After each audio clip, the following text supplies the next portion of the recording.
हंस पर, खंडचिमी कंस पर, धूमलिच्छ वंश पर शेर शिवराज है। जय भवानी, जय शिवाजी। वो जो लोगों का मूवमेंट था towards the Chhatrapati Shivaji Maharaj, Chhatrapati Shivaji Maharaj is an idol for us. वो एक्सपीरियंस करते टाइम उन्होंने अपनी चप्पल रिमूव की थी। Okay, that's very huge, right.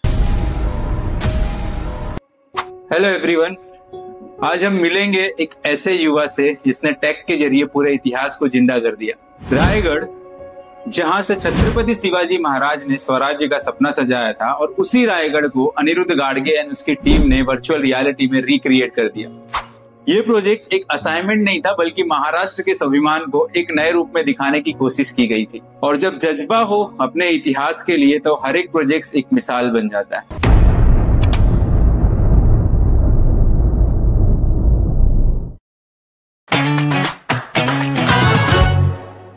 20 साल की उम्र में AR/VR डेवलपर बनने का राज क्या है? तो जैसे कि मैं एक AIML इंजीनियर हूँ, तो वर्चुअल रियलिटी और ऑगमेंटेड रियलिटी में इंटरेस्ट पहले से ही था। और हुआ ये कि हमारे कॉलेज में वर्कशॉप रखा गया था, जिसमें हमने AR/VR सीखा क्या है, कैसे डेवलप करना है।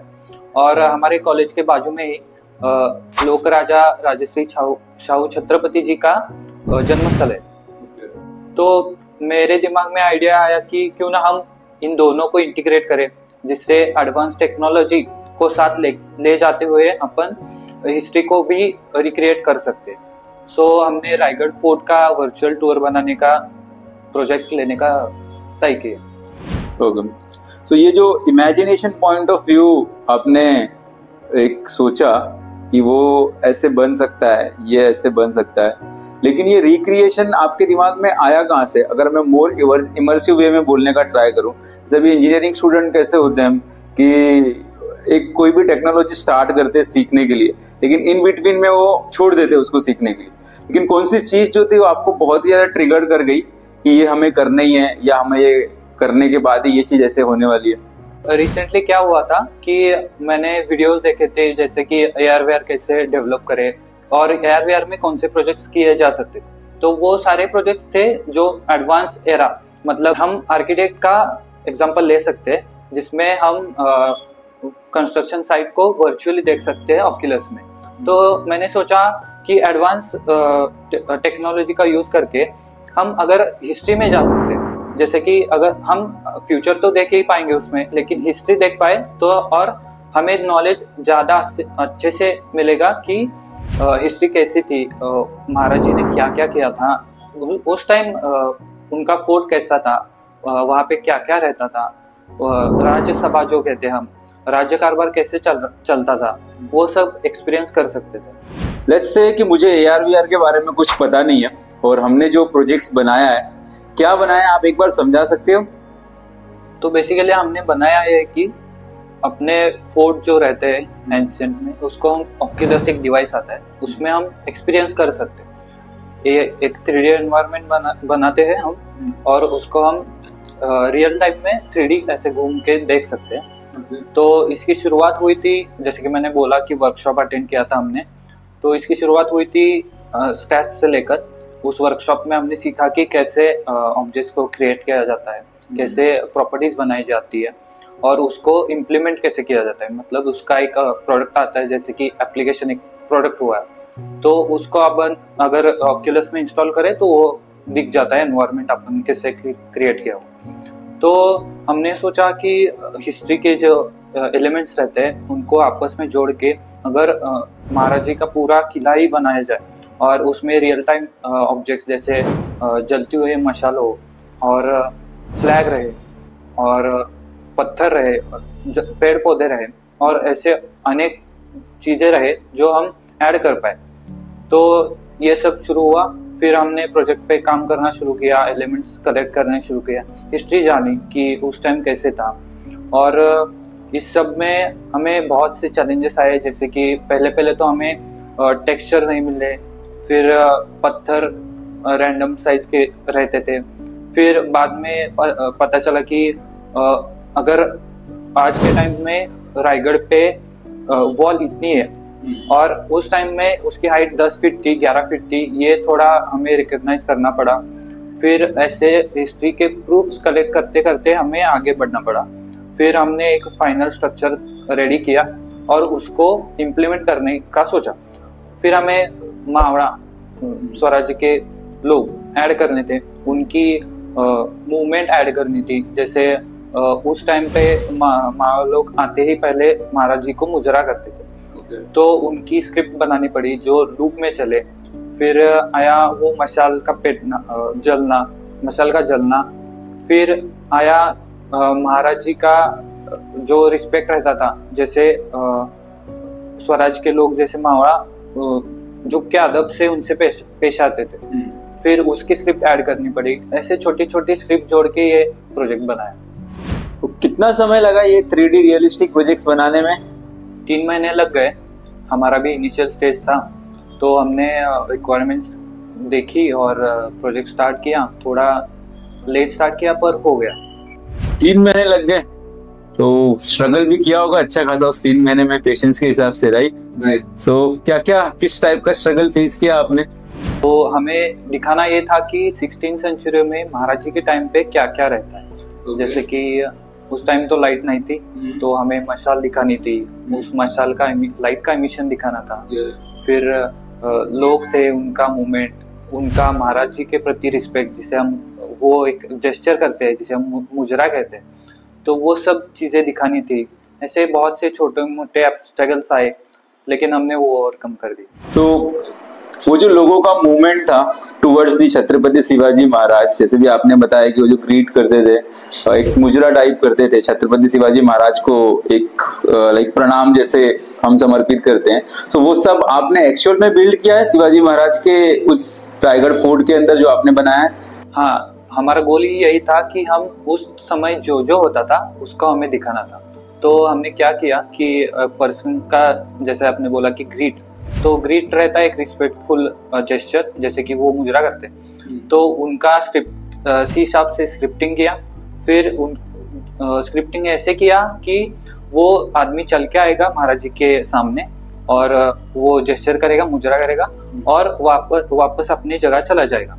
फिर हम इसे एक्शन पे डिपेंड भी रख सकते हैं, जैसे कि महाराज जी आ रहे हैं तभी वो मुजरा करेंगे और पर्टिकुलर सिचुएशन में मुजरा करेंगे जैसे हमें चाहिए। वो सब इम्प्लीमेंट किया।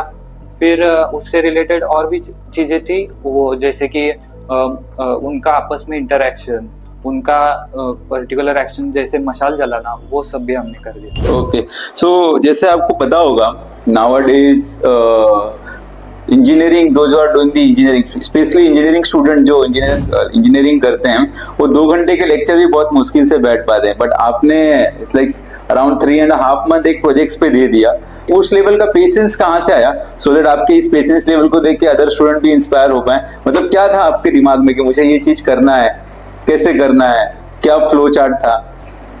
तो हम बिलोंग करते हैं महाराष्ट्र से, तो Chhatrapati Shivaji Maharaj is an idol for अस।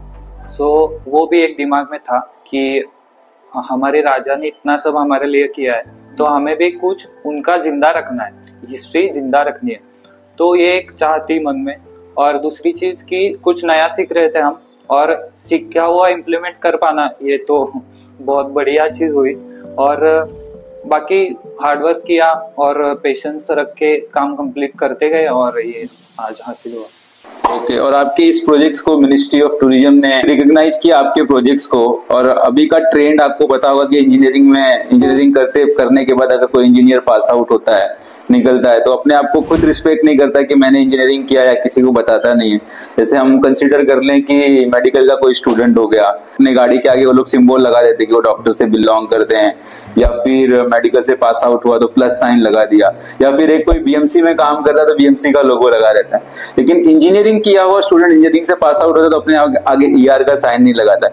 तो ये सब अगर हम ऐसे ही करते रहेंगे, लोग हमें रिकॉग्नाइज करते रहेंगे, तो क्या ये वेव ऑफ हो सकता है? और एज वेल एज एक चीज और मुझे जानना है कि ये महाराष्ट्र ऑफ टूरिज्म का जो रिकॉग्निशन आपको मिला है, उससे क्या चेंजेस आया है, कैसे फीलिंग होती है, इंजीनियरिंग कैसे डिफरेंट लगती है? तो आजकल हो क्या रहा है कि स्टूडेंट्स ट्रेंड्स फॉलो कर रहे हैं instead of following their passion. तो मैंने अपने पैशन पे फोकस रखा, ना कि टैग पे। तो हमारी टीम ने 3 महीने लगातार मेहनत की, छोटे छोटे कंपोनेंट्स जोड़े और एक सुपर प्रोजेक्ट बनाया। तो उसका अप्रिसिएशन मिला हमें टूरिज्म मिनिस्ट्री ऑफ महाराष्ट्र से, और कहीं ना कहीं ये हमारे लिए बहुत बड़ी बात है। इंजीनियर का टैग तो लगेगा ही, पर ये भी एक एडिशन हमारे करियर में। तो जैसे टूरिज्म ऑफ महाराष्ट्र ने आपको रिकॉग्नाइज किया है by the help of appreciation letter and all, तो कुछ ना कुछ दम होगा प्रोजेक्ट्स में, क्योंकि हर कॉलेज के स्टूडेंट नहीं कर पाते हैं ये।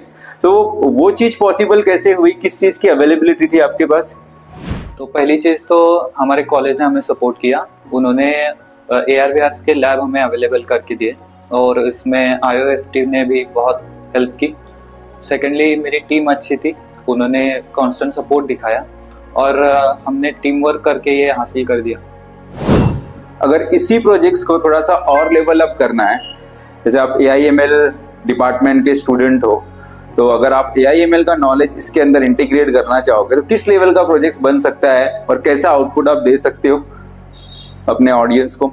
हम इसमें AI इम्प्लीमेंट कर सकते हैं, जैसे कि स्वराज के जो लोग थे, जिसे हम मराठी में मावड़ा कहते हैं, उनकी आवाज अगर लोगों को ये बता सके कि फोर्ट उस टाइम पे ऐसे यहाँ पे ये चीजें थी, महाराज जी का उठना बैठना ऐसे रहता था, तो लोगों को पहली चीज तो वो अच्छे से समझ पाएंगे, और वो कहीं ना कहीं रिलेट कर पाएंगे कि हमारे छत्रपति ऐसे थे, वहाँ पे ऐसे हुआ करता था, और उनकी रिस्पेक्ट बढ़ेगी महाराज जी को लेकर। इसी प्रोजेक्ट्स को अगर बड़े लेवल तक लेके जाना है, जिससे पूरा इंडिया इसको जाने, पूरा इंडिया इसको रिकॉग्नाइज करे, सो आपको कितना खर्चा लग सकता है, या फिर आपको किसी फंडिंग को पिच करना है, या कोई इन्वेस्टर ये पॉडकास्ट देख रहा है, सो आपको किस तरह की जरूरत लगेगी इन टर्म्स ऑफ सपोर्ट और इन टर्म्स ऑफ मनी और इन टर्म्स ऑफ फंडिंग? आपने ये कभी एस्टिमेशन कुछ निकाला है? डेफिनेटली स्केलिंग के बारे में तो सोचा है, not in terms of business but in terms of history. लोगों को छत्रपति शिवाजी महाराज जी के बारे में रिस्पेक्ट बहुत है, लेकिन उनको एक्चुअल बहुत कम लोग ऐसे हैं जिनको एक्चुअल हिस्ट्री पता है। तो हमने शुरू से ही फोकस रखा था कि लोगों को हिस्ट्री पता चले, और in terms of business we can scale, लेकिन अभी नहीं। सो हमारा भी सजेशन ऐसा ही है कि जब तक आपको प्रोडक्ट मार्केट फिट ना मिले, तब तक अपने प्रोडक्ट को लोगों तक पहुंचाओ ना, तब तक फंडिंग के लिए जाना भी नहीं चाहिए। ओके, बट श्योर ये अपना प्रोडक्ट कुछ ऐसा बनेगा कि जहाँ पे लोग जैसे अभी अप्रिशिएट कर रहे हैं, वैसे और लोग आगे आएंगे। ओके, जहाँ पे हम बहुत सारी महाराष्ट्र की हिस्ट्री को और AR/VR के अंदर लेके आने की कोशिश करेंगे आपके नॉलेज के थ्रू। सो इस आउटपुट तक पहुंचने के लिए आपने किन किन लोगों की हेल्प ली है? तो डेफिनेटली मैं तो यंग हूँ, तो मेरी टीम थी, और कुछ ऐसे लोग भी थे जिन्होंने हमारा प्रोडक्ट एक्सपीरियंस किया, हमें सजेशंस दिए। We were of 3 persons in team, Rajveer, Priyanka and me. So Rajveer and Priyanka were handling the part of history. वो लोग उन्होंने रिसर्च किया और महाराज जी के बारे में डिटेल्ड इंफॉर्मेशन निकाली। फिर इम्प्लीमेंटेशन पार्ट था मेरा और राजवीर का।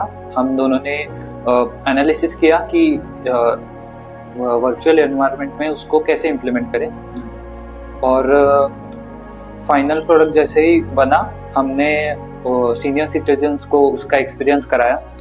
फिर उन्होंने हमें सजेशंस दिए कि आप बच्चों आप ये कर सकते हैं, वो कर सकते हैं। फिर उन्होंने तो इतने जेस्चर्स दिखाए कि कई लोगों ने तो अपनी चप्पल निकाली, क्योंकि उनका महाराज जी के प्रति रिस्पेक्ट था। और हमें बहुत अच्छा लगा कि हमने कुछ ऐसा बनाया है जिसको लोग देखकर इंस्पायर हो रहे हैं, और कहीं ना कहीं उनको हिस्ट्री पता चली। वो एक्सपीरियंस करते टाइम उन्होंने अपनी चप्पल रिमूव की थी। Okay, that's very huge, right. उन्होंने नमस्ते किया, वो मुजरा किया, ऐसे बहुत से अच्छे एक्सपीरियंस है।